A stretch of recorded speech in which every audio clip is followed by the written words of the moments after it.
안녕하세요. 책 읽기 좋은 날입니다. 오늘 소개할 책은 인생에서 가장 중요한 것만 남기는 힘, 신경 끄기의 기술입니다.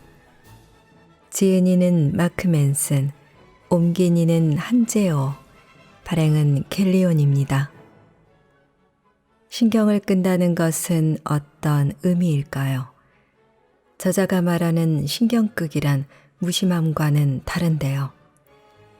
먼저 나 자신만 특별히 불행하다는 착각이나 남보다 특출나야 한다는 일종의 허세를 버리고 인생에는 원래 고통이 수반된다는 사실을 인정하는 것부터 출발해야 한다. 그래야만 비로소 진짜 중요한 것과 그렇지 않은 것을 구별해낼 해안을 갖게 된다. 누구나 경험해야 할 삶의 문제를 좀 더 나은 방향으로 전환하는 마스터키가 바로 신경 끄기의 기술인 셈이다 라고 말하고 있습니다.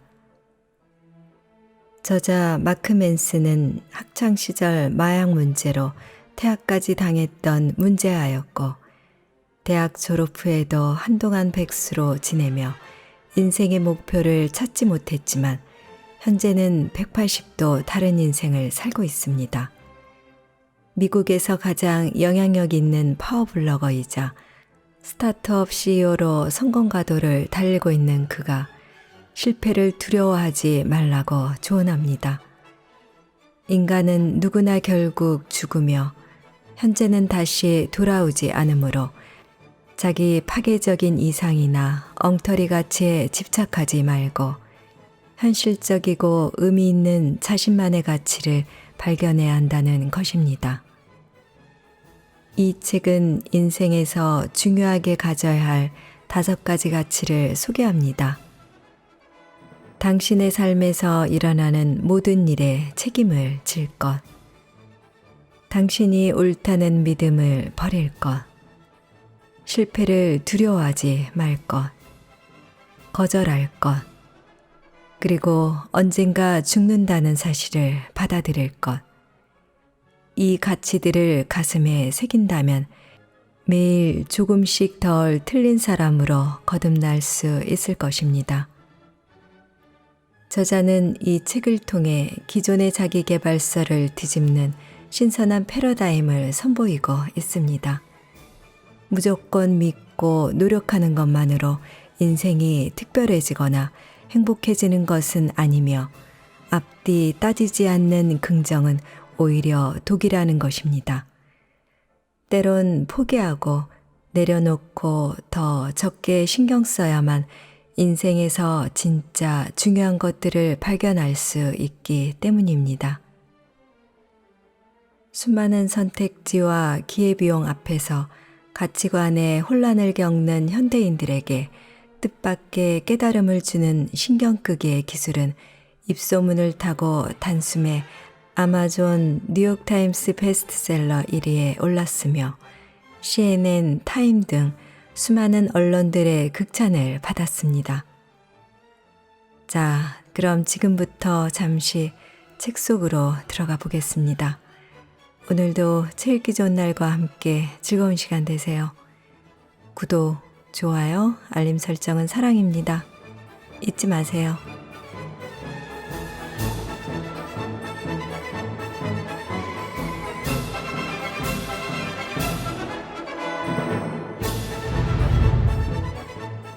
가장 중요한 것만 남기고 모두 지워버려라. 대부분의 사람이 자기가 뭘 하고 싶은지 전혀 모른 채로 인생을 살아간다. 심지어 학업을 마친 뒤에도, 직장을 잡은 뒤에도, 돈을 벌게 된 뒤에도 그렇다. 25세까지 난 장래 희망을 옷보다도 자주 갈아입었다. 심지어 사업을 시작한 뒤에도 나는 인생을 살아가며 하고 싶은 게 무엇인지 정확히 알지 못했다. 아마 당신도 나처럼 뭘 하고 싶은지 전혀 감을 잡지 못하고 있을 거라 생각한다. 거의 모든 사람이 이런 일로 몸부림을 친다. 난 뭘 하며 살아가고 싶은 거지? 내가 열정을 가지고 있는 게 뭘까? 내가 잘하는 게 뭐지? 내게 이메일로 이런 질문을 해오는 사람 중에는 40대와 50대도 있다. 하지만 이건 내가 답할 수 있는 질문이 아니다. 내가 뭐라고 그들에게 이게 옳다, 저게 중요하다와 같은 말을 하겠는가? 하지만 난 고심 끝에 사람들에게 도움이 될 질문을 찾아냈다. 당신의 삶에서 중요한 것과 덜 중요한 것을 구분짓고 그에 따른 선택을 할 수 있게 도와줄 질문들 말이다. 앞으로 할 이야기는 바로 그 기준에 대한 것이다. 오늘날 우리는 전염성 정신병을 앓고 있다. 한번 걸리면 삶이 엉망진창이 되고 만다.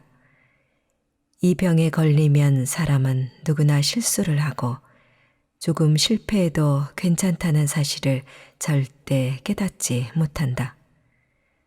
한번 넘어지면 일어나지 못할 거라고 믿고 만다. 무슨 헛소리인가 싶겠지만 단언컨대 이것은 생사가 걸린 중요한 문제다. 지난주에 사는 게 괴롭다는 한 남성이 내게 이메일을 보내왔다. 그는 싫어하는 일을 하며 하루하루를 버티고 있으며 한때 좋아했던 친구들과도 단절된 상태였다. 그는 우울하다고 말했고 자신을 잃어버린 것 같다고 했다. 자신의 인생이 싫다고 말했다. 하지만 그는 직업 덕에 누리는 생활 방식에 익숙해져 직장을 그만두는 건 불가능하다고 덧붙였다. 그는 자기가 어떻게 해야 하냐고 물었다. 내 경험에 따르면 소위 인생의 목적 때문에 고민하는 사람들은 항상 자기가 뭘 해야 할지 모르겠다고 불평한다. 하지만 진짜 문제는 뭘 해야 할지 모르는 게 아니다. 문제는 그들이 뭘 포기해야 하는지 모른다는 거다. 최대 2조 달러에 달하는 채권펀드 회사의 CEO인 엘 엘리언의 우선순위는 1년에 1억 달러를 버는 것이었다. 그가 제일 중요하게 여기는 건 CEO라는 지위, 전용 헬리콥터와 호화 리무진, 그리고 그가 갈 때마다 그의 대차대조표를 대령하는 은행원이었다. 이런 것들을 얻기 위해 그는 딸과 함께하는 시간을 포기했다. 어느 날 정반대의 선택을 하기 전까지는 말이다. 그는 딸과 더 많은 시간을 보내기 위해 돌연 CEO 자리에서 물러났다. 어느 날 아이가 적어놓은 인생의 중요한 순간 22개의 목록을 보게 되었기 때문이다. 생일 파티, 학교 공연, 졸업식 등 크레용으로 휘갈긴 목록 속에 모든 순간에 그는 없었다. 그 다음 날 그는 헤지펀드 일을 그만두기로 했다. 무언가를 얻기 위해서는 무언가를 포기해야 하는 법이니까. 경제학의 기본 개념 중에 기회비용이라는 게 있다. 기회비용은 본질적으로 당신이 하는 모든 일은 그게 무엇이든 간에 간접적으로라도 비용이 든다는 걸 의미한다. 우리는 특별한 일을 해서 부자가 된 사람들을 찬양한다. 하지만 이런 특별한 일은 보통 극도로 높은 기회비용을 요구하는 법이다. 빌 게이츠는 일주일에 5일을 사무실에서 자며 30대의 대부분을 보냈으며 스티브 잡스는 큰딸을 제대로 돌보지 못했다. 브래드 피트는 플래시 세례를 받지 않고서는 집을 나설 수 없었고 유명세로 인한 사회적 고립 때문에 우울증을 겪기도 했다. 요점은 정말 대단한 일에는 겉으로 드러나든 아니든 희생이 따를 수밖에 없다는 것이다. 딸의 생일을 연속으로 놓치는 것처럼 말이다. 모든 걸 가지려는 사람, 즉 인생의 버킷리스트를 모두 채우려 하는 사람은 아무것도 잃지 않는 인생을 살려고 하는 것과 같다. 어떤 부족함도 용납하지 못하는 태도, 모든 걸 가져야 한다는 믿음이 인생을 지옥의 무한궤도에 빠지게 만든다. 우리에게 필요한 것은 신경 끄기의 기술이다. 이 기술은 삶의 방향을 재조정하고 중요한 것과 그렇지 않은 것을 구분하게 해주는 단순한 방법이다. 이 능력을 발달시키면 이른바 실용적 깨달음이라는 것을 얻을 수 있다. 영원한 행복이라느니 모든 시련의 끝이라느니 하는 약장수가 하는 말이 아니다. 실용적 깨달음이란 삶이 늘 어느 정도 고통스럽다는 사실을 순순히 인정하는 것을 뜻한다. 즉, 우리가 무슨 일을 하며 어떻게 살아가든 인생은 실패, 상실, 후회를 수반하고 마지막엔 죽음이 찾아온다는 것을 받아들이는 것이다. 삶이 우리에게 끊임없이 던지는 엄청난 고난들을 순탄하게 받아들일 때 우리는 비로소 천하무적이 될 수 있다. 단언컨대 고통을 극복하는 유일한 길은 고통을 견디는 법을 배우는 것이다. 나는 당신의 문제나 고통 자체를 덜어주는 데는 관심이 없다. 바로 이것이 내가 솔직하다고 말할 수 있는 이유다. 이 책은 위대함으로 향하는 길을 알려주는 안내서가 아니다. 위대함이란 그저 우리 마음이 만들어낸 환상이자 우리가 스스로에게 강요한 가짜 목적지 혹은 내 머릿속의 아틀란티스이기 때문이다. 대신 나는 고통을 도구로, 트라우마를 힘으로, 그리고 문제를 조금 더 나은 문제로 바꿔놓을 것이다. 이것이 진정한 발전이다. 이 책을 고통으로 가는 길을 알려주는 안내서로 생각하라. 어떻게 하면 그 길을 더 따뜻하고 겸손하고 의미 있게 갈 수 있는지를 알게 될 것이다. 무거운 짐에 짓눌리면서도 한 발 더 나아가고 엄청난 두려움에 떨면서도 잠시 마음 놓고 쉬며 결국엔 스스로의 눈물을 비웃게 될 것이다. 나는 원하는 바를 성취하는 법을 알려줄 생각이 없다. 대신 포기하고 내려놓는 법에 대해 말할 것이다. 인생의 목록을 만든 다음 가장 중요한 항목만 남기고 모두 지워버리는 방법을 안내할 것이다. 눈을 감고 뒤로 넘어져도 괜찮다는 것을 믿게 해줄 것이다. 신경을 덜 쓰는 기술을 전할 것이다. 하지 않는 법을 가르쳐 줄 것이다.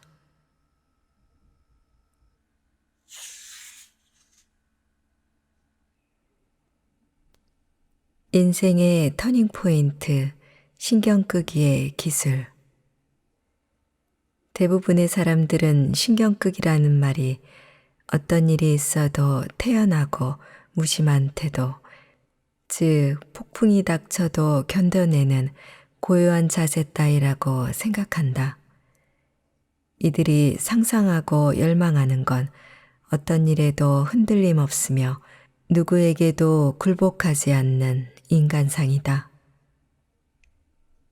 감정이나 의미가 뭔지 모르는 사람을 일컫는 단어가 바로 사이코패스다. 사람들이 왜 사이코패스를 따라가려는 건지 정말 알다가도 모를 일이다. 그렇다면 신경끄기란 무엇인가? 중요하지 않은 일에 신경을 쓴다는 것이 무엇인지 세 가지 주의사항을 보면 명료하게 알 수 있을 것이다.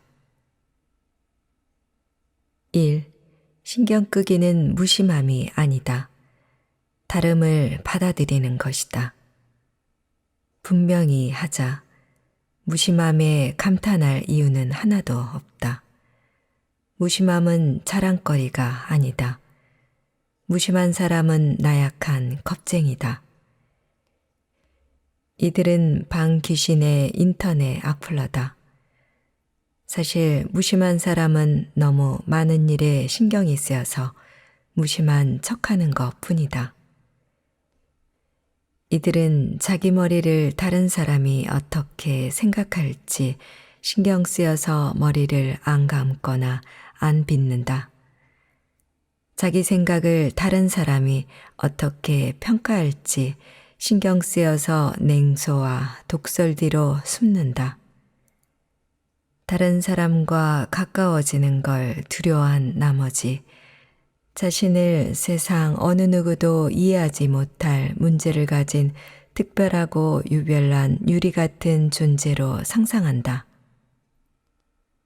무심한 사람은 세상을 겁내고 자신의 선택이 초래할 결과를 두려워한다. 그래서 절대 의미 있는 선택을 하지 않는다. 자신이 만든 무감각한 잿빛 수렁에 숨어 자아도취와 자기 연민에 빠진 채 시간과 에너지를 앗아가는 삶이라는 불쾌한 것을 끊임없이 외면한다. 우리 삶에는 어떤 진리가 숨어 있다. 사실은 신경 끄기 같은 건 없다는 진리 말이다. 우리는 뭔가에 신경을 써야만 한다.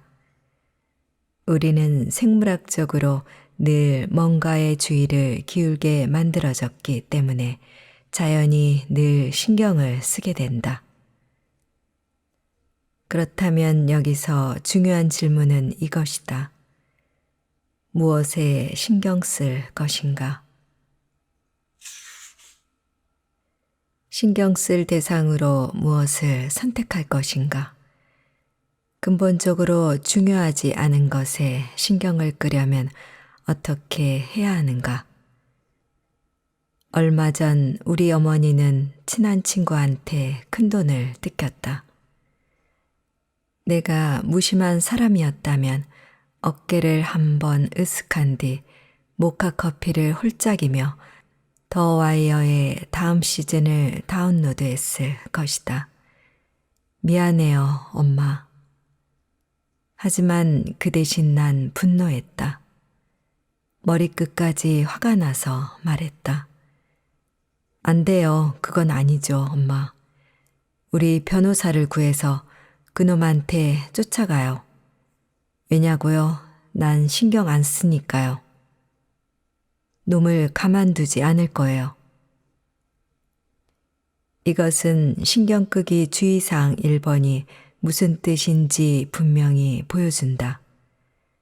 우리가 젠장 조심해, 마크 맨슨이 신경 안 쓴다는데 라고 말할 때 우리는 이 말로 마크 맨슨이 아무 것에도 신경 쓰지 않음을 의미하는 게 아니라 마크 맨슨이 목표에 따르는 역경에 신경 쓰지 않음을 의미한다. 다시 말해 자신이 보기에 옳거나 중요하거나 고귀한 것을 하기 위해서라면 누군가를 열받게 하는 것쯤은 신경 쓰지 않음을 의미한다. 이를테면 마크 맨슨은 그저 자기가 옳다고 생각한다는 이유만으로 자신을 3인칭으로 서술하는 그런 남자다. 감탄스럽지 않나. 아니, 내가 아니라 역경을 극복하는 거 말이다. 또 따돌림 당하고 배척당할지라도 남들과 발맞추기를 거부하는 것, 자신만의 가치를 지키기 위해 이 모든 것을 감수하는 것 말이다. 피할 수 없는 실패에 맞서 가운데 손가락을 치켜드는 의지, 역경, 실패, 수치 또는 몇 번의 폭망에도 신경 쓰지 않는 사람들. 어떤 일이든 그저 웃어 넘기고 자신이 믿는 바를 행하는 사람들. 그것이 옳다고 생각하기에 그렇게 하는 사람들.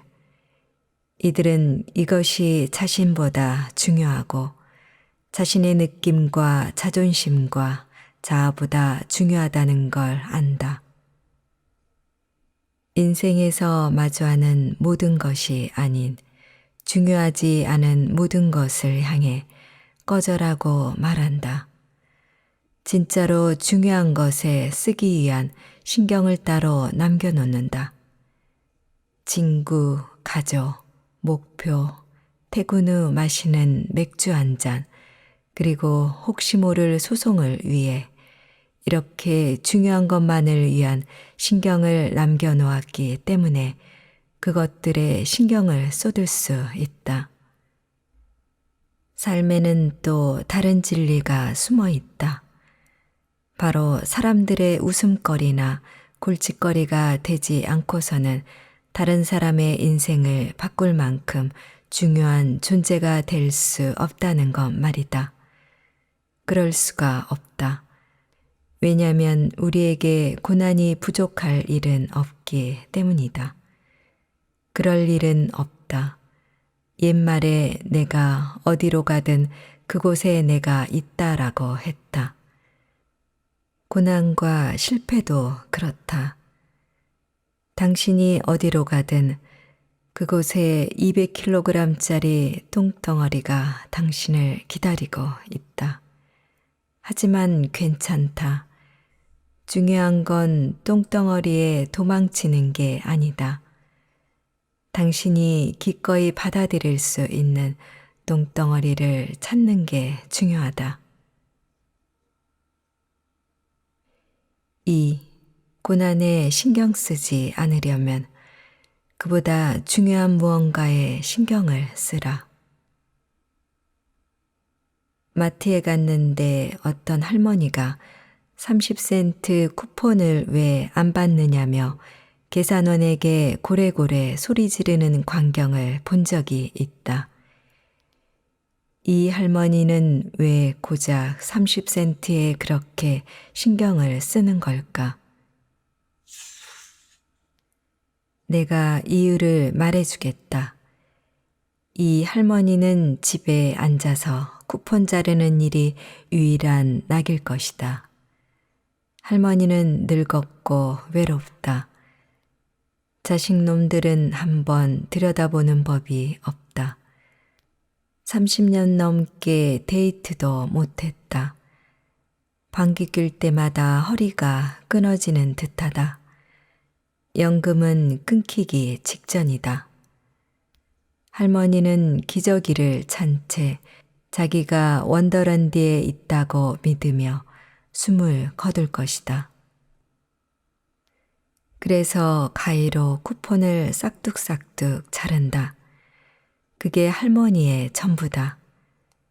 자기 자신과 망할 쿠폰이 신경 쓸 게 그것뿐인 까닭은 달리 신경 쓸 게 없기 때문이다.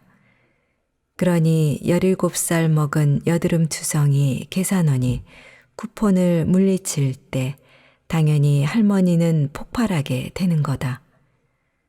80년 묵은 신경질을 버럭버럭 부리며 옛날엔 말이야 와 요새 것들은 어른 공경할 줄을 몰라를 폭풍처럼 쏟아내고 마는 것이다. 빌어먹을 여름 캠프에서 아이스크림 나눠주듯 신경질 부리는 사람의 문제는 이거다. 신경질 부리기보다 가치 있는 일이 있어야 거기에 신경을 기울일 텐데 이들에게는 그런 게 없다. 사소한 일에 지나치게 신경이 쓰인다면 이를테면 전남친의 페이스북에 새로 올라온 사진, TV 리모컨 건전지의 수명, 1+1 행사를 연달아 놓쳐 손세정제를 못 산 일에 너무 신경이 쓰인다면 당신 인생에는 신경 쓸 가치가 있는 그럴듯한 일이 없는 거다. 이것이 진짜 문제다. 손세정제나 TV 리모컨이 아니라 어떤 예술가에 따르면 인간의 마음은 문제가 없으면 자동으로 문제를 만들어낼 방법을 찾는다. 내 생각엔 오늘날 대부분의 사람이 인생에서 가장 중요한 문제라고 여기는 것은 사실 그들에게는 그보다 중요한 걱정거리가 없다는 사실에서 기인하는 부작용일 뿐이다. 그렇다면 우리 인생에 중요하고 의미 있는 무언가를 찾는 일이야말로 우리에게 주어진 시간과 에너지를 가장 생산적으로 사용하는 길일 것이다.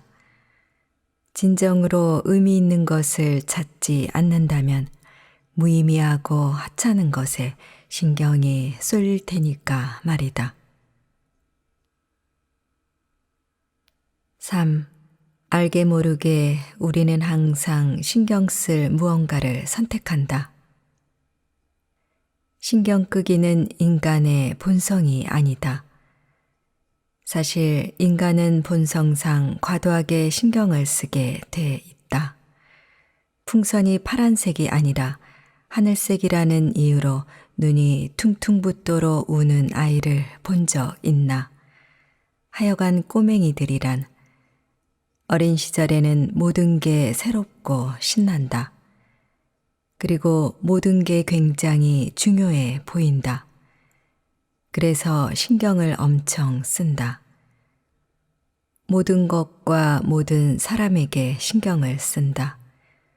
사람들이 나를 어떻게 생각할지, 귀여운 친구가 내게 전화를 했었는지, 양말이 짝이 맞는지 아닌지, 생일 케이크를 무엇으로 할지에 대해 나이가 들어 경험이 쌓여 가면서 그리고 긴 세월을 흘려보낸 뒤에야 이런 것들이 우리 삶에 별다른 영향을 미치지 않음을 깨닫는다.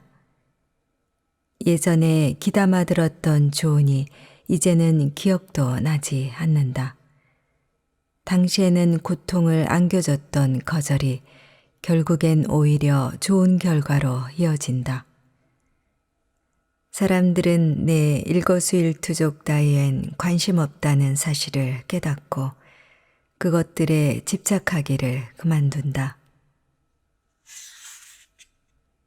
기본적으로 우리는 기꺼이 신경을 쓸 대상을 좀 더 꼼꼼히 고르게 된다. 이게 바로 성숙이다. 가끔은 성숙해질 필요가 있다. 사람은 진짜로 가치 있는 것에만 신경 쓰는 법을 배울 때 성숙해진다. 더 와이어에서 벙크 모어랜드는 동료 형사 맥널티에게 이렇게 말했다. 자네가 신경 꺼야 할 일에 끼어든 결과가 이거야. 더 나이가 들어 중년에 접어들면 또 다른 변화가 생기기 시작한다. 기력이 떨어지는 것이다. 그리고 정체성이 견고해진다. 자신이 어떤 사람인지 깨닫고 그것을 받아들인다. 별 볼 일 없는 부분까지도. 그런데 묘하게도 우리는 그런 과정을 통해 자유로워진다. 더는 모든 것에 신경 쓸 필요가 없다. 사는 게 다 고만고만하다는 걸 있는 그대로 받아들인다. 모두 다 늙어간다는 거, 달에 갈 수 없다는 거, 또는 엠마 스톤을 만날 수 없다는 것을 깨닫는다. 그래도 괜찮다. 삶은 계속된다. 점점 줄어만 가는 신경을 우리 삶에서 가장 가치 있는 부분을 위해 남겨 놓는다. 가족, 절친, 취미 생활을 위해, 그리고 놀랍게도 그걸로 충분하다. 이런 단순한 과정을 통해 우리는 지속적이고 참된 행복을 얻는다. 그리고 마침내 이렇게 생각하게 이르는데, 아무래도 정신 나간 주정뱅이 부코스키가 뭘 좀 알았던 모양이다. 애쓰지 마.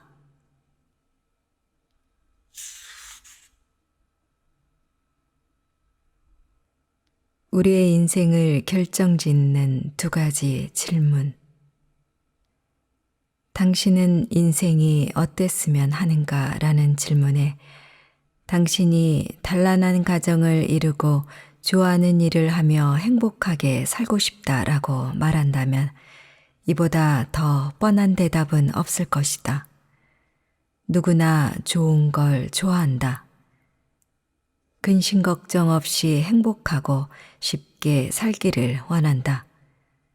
멋진 연인과 황홀한 사랑을 나누길 바란다. 완벽해 보이고 돈도 많이 벌고 인기를 얻고 존경받고 인정받는 삶을 살고 싶어 한다. 파티장에 들어서면 군중들이 홍해 갈라지듯 쫙 길을 터주는 슈퍼스타의 삶, 모두 그렇게 살기를 바란다. 말은 쉽지. 우리 삶의 방향에 결정적인 영향을 미치지만 대부분 잘 하지 않는 질문들이 있다. 당신은 어떤 고통을 원하는가? 그리고 무엇을 위해 기꺼이 투쟁할 수 있는가? 사람들은 멋진 몸매를 원한다. 하지만 운동을 하면서 숨이 턱까지 차오를 때 찾아오는 고통과 육체적 스트레스를 견디지 않는 한 식단을 세심하게 짜고 식사 때마다 양 조절을 하지 않는 한 그런 몸매는 얻을 수 없다. 많은 사람들이 창업을 원한다. 하지만 위험, 불확실, 반복되는 실패, 무익할지라도 모르는 일에 눈 딱 감고 바친 시간의 가치를 알지 못한다면 사업가로 성공할 수 없다. 사람들은 애인이나 배우자와 함께하는 삶을 꿈꾼다.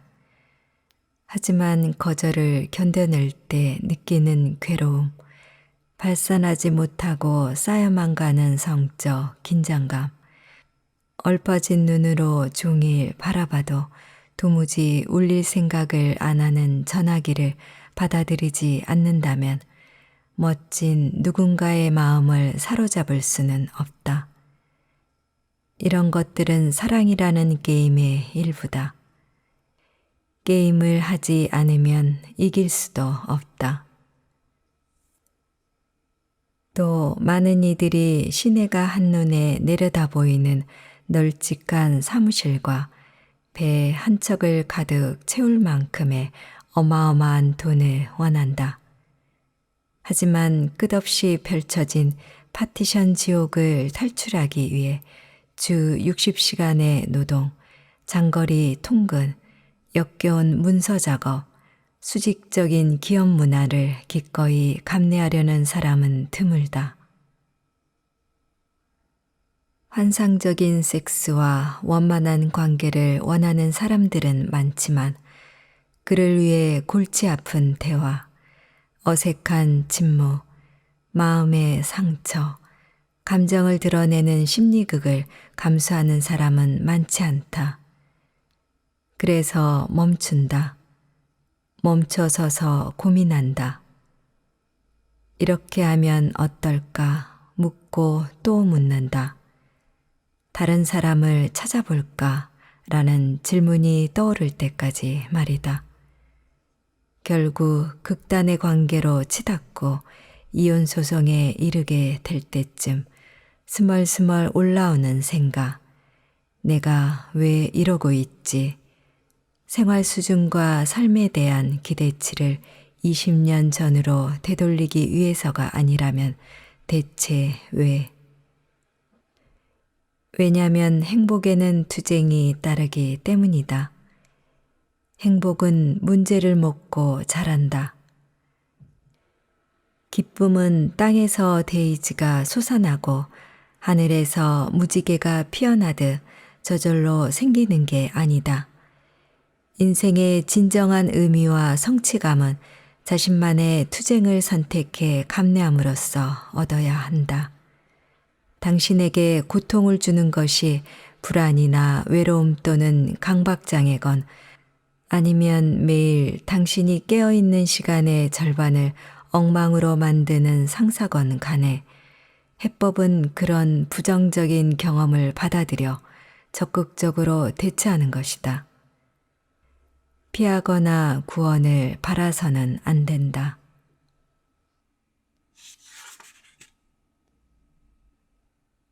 무엇을 위해 투쟁할 것인가 라는 문제가 당신이라는 존재를 규정한다. 체육관에서의 투쟁을 즐기는 사람은 철인 3종 경기를 뛰고 탄탄한 복근을 가지고 집채만한 바벨도 들어올릴 수 있다. 야근과 사내 정치를 즐기는 워커홀릭은 초고속 승진을 한다. 배고픈 예술과 생활에 따라오는 스트레스와 불안을 즐기는 사람은 결국 예술로 성공할 확률이 높다. 의지나 투지를 말하는 게 아니다. 고생 끝에 낙이 온다는 식의 훈계도 아니다. 내가 말하고자 하는 건 삶을 구성하는 가장 단순하고 기본적인 요소다. 그러니 잘 들어보라. 투쟁이 성공을 결정한다. 그리고 문제는 조금 더 나은, 조금 더 개선된 문제와 함께 행복을 낳는다. 이 과정은 위를 향해 끝없이 솟아있는 나선형 계단이다. 당신이 그 계단을 오르다 어느 지점에서 멈출 수 있다고 생각한다면 유감스럽게도 그건 오산이다. 기쁨은 오르는 일 그 자체에 있기 때문이다. 성공을 결정하는 질문은 나는 무엇을 즐기고 싶은가가 아니라 나는 어떤 고통을 견딜 수 있는가다. 행복으로 가는 길에는 똥덩어리와 치욕이 널려 있다. 당신은 뭔가를 선택해야 한다. 고통 없이 살 수는 없다. 꽃길만 걸을 수도 없다. 쾌락에 관한 질문에 답하기는 쉬우며 아마 모두가 비슷한 답을 내놓을 것이다. 더 흥미로운 질문은 바로 고통에 관한 것이다. 당신은 어떤 고통을 견디고 싶은가? 이는 무척 어렵고도 중요한 질문이며 당신을 실제로 나아가게 해주고 사고방식과 삶을 바꿔줄 수 있는 질문이다. 이 질문이 나를 나로, 당신을 당신으로 만든다. 이것이 우리를 규정하고 구분지으며 궁극적으로 우리를 하나로 묶어준다.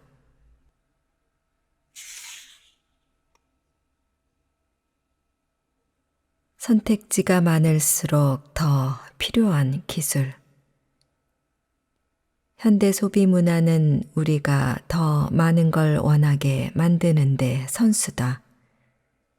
모든 광고와 마케팅의 밑바탕에는 많으면 많을수록 좋다는 명제가 깔려 있다. 난 오랫동안 이 말을 믿었다. 더 많이 벌어라. 더 많이 여행하라. 더 많이 경험하라. 더 많이 연애하라. 하지만 더 많은 게 꼭 바람직한 건 아니다. 사실 우리는 일반적으로 적으면 적을수록 더 행복을 느낀다. 기회와 선택지가 지나치게 많을 때 우리는 심리학자들이 선택의 역설이라고 부르는 것에 시달리게 된다.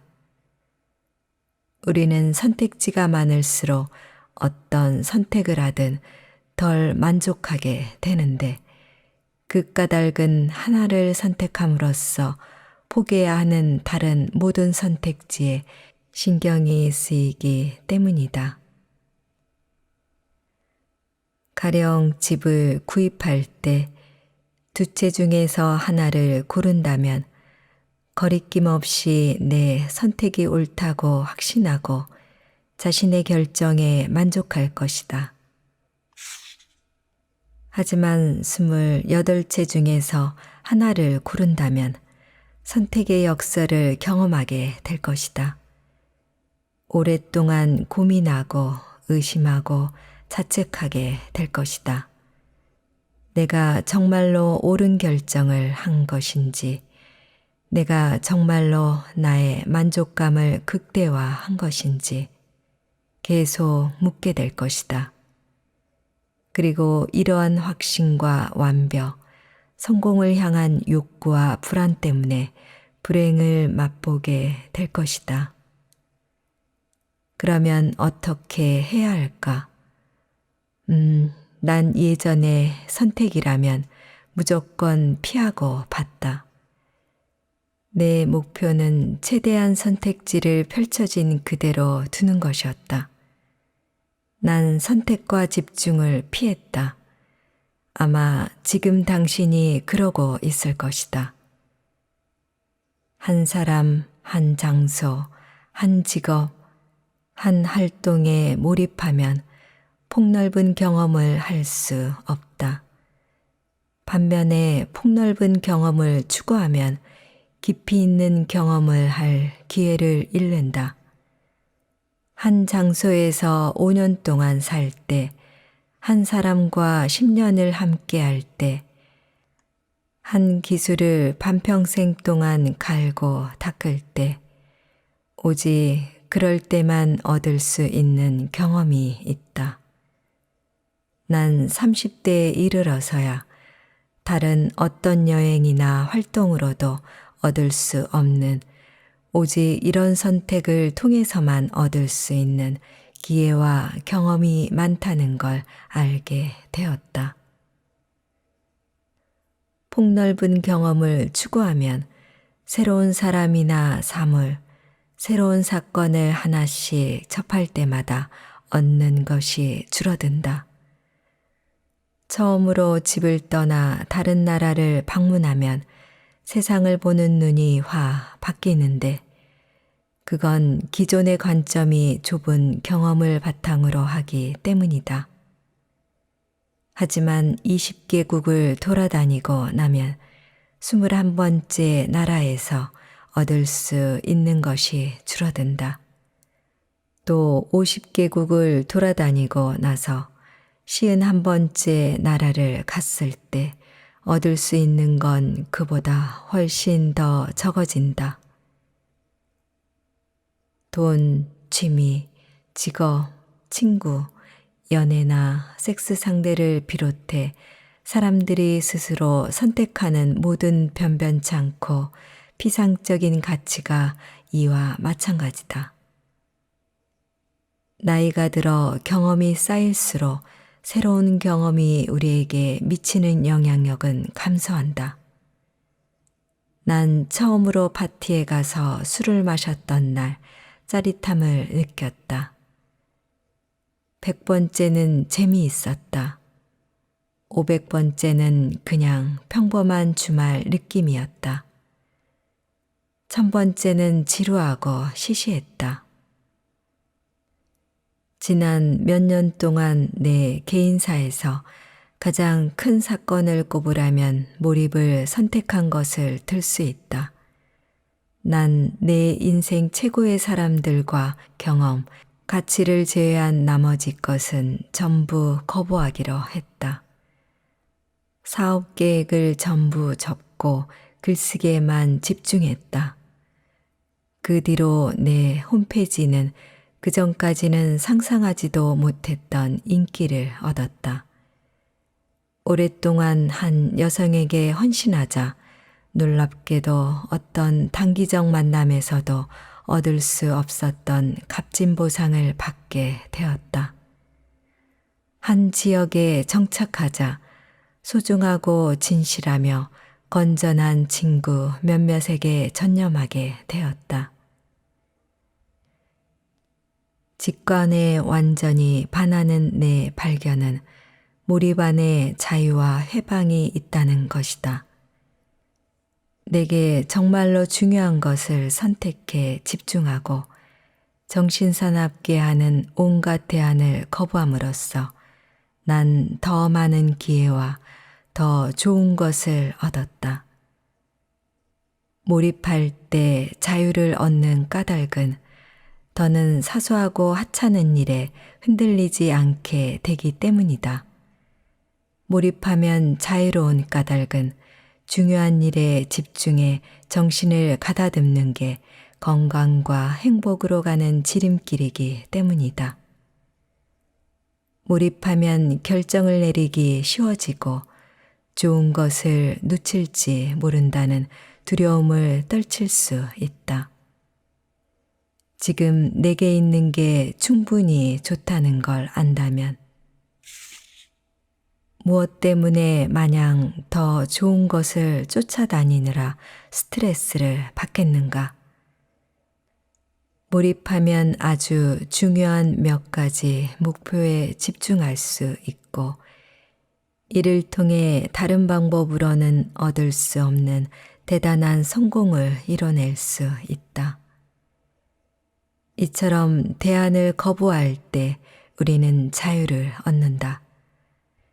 다시 말해 자신에게 가장 중요한 가치와 자신이 선택한 기준에 어긋나는 것을 거부할 때, 깊이 없이 폭넓은 경험만을 추구하기를 거부할 때 우리는 자유로워진다.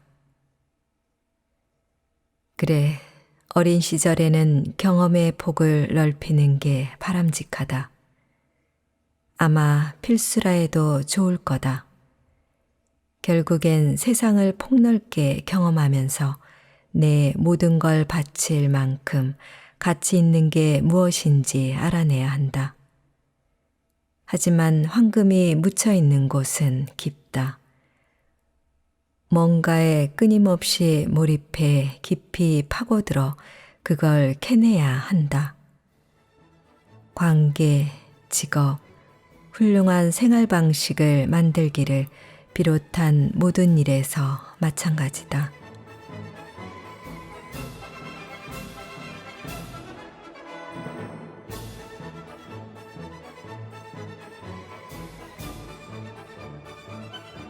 책 읽기 좋은 날 오늘은 신경 끄기의 기술을 보내드렸습니다. 감사합니다.